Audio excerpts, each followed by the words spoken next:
एक बार एक भिक्षु राजा के महल में दाखिल हुआ और सीधे राजा के दरबार में गया। वह वहां खड़ा होकर इधर उधर देखने लगा। यह देखकर राजा का मंत्री उसके पास आया और बोला, भिक्षु, यह शाही दरबार है। आप नहीं देखते हैं कि राजा आपके सामने सिंहासन पर बैठे हैं? आपको राजा को प्रणाम करना चाहिए।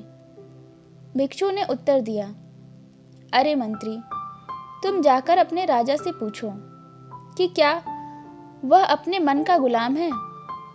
मंत्री राजा के पास गया और पूछा कि भिक्षु ने उससे क्या कहा। राजा ने मंत्री से भिक्षु को अपने पास लाने को कहा और उससे बातचीत शुरू की। राजा ने पूछा, यह कैसा प्रश्न है? सभी मनुष्य अपने मन के गुलाम हैं। मैं भी हूँ। जैसा मेरा मन कहता है वैसा मैं भी करता हूँ।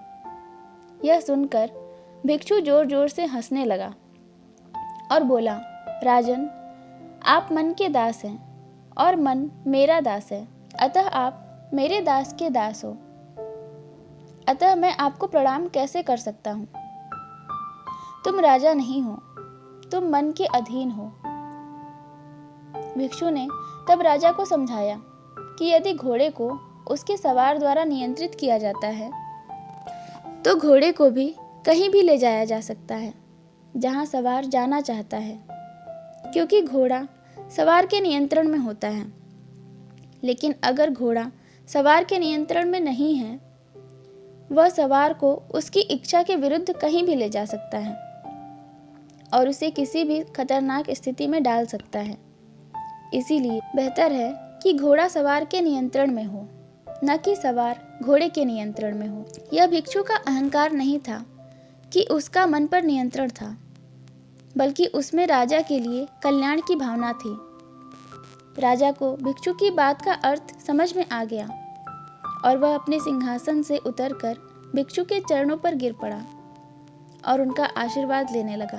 अपने जीवन में अधिकांश लोग अपने मन के गुलाम हैं, लेकिन कुछ ही लोगों का अपने मन पर नियंत्रण होता है। कहा जाता है कि जिसने अपने मन पर नियंत्रण कर लिया, उसने सारे संसार को जीत लिया।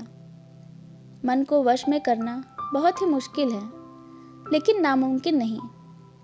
मन को नियंत्रित करने के 3 प्रमुख तरीके हैं। सबसे पहला है ध्यान और दूसरा है अपने सांसों को नियंत्रण में रखना और तीसरा है चिंतन।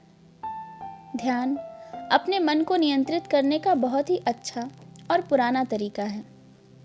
इसे रोजाना एक निश्चित समय और स्थान पर करना चाहिए।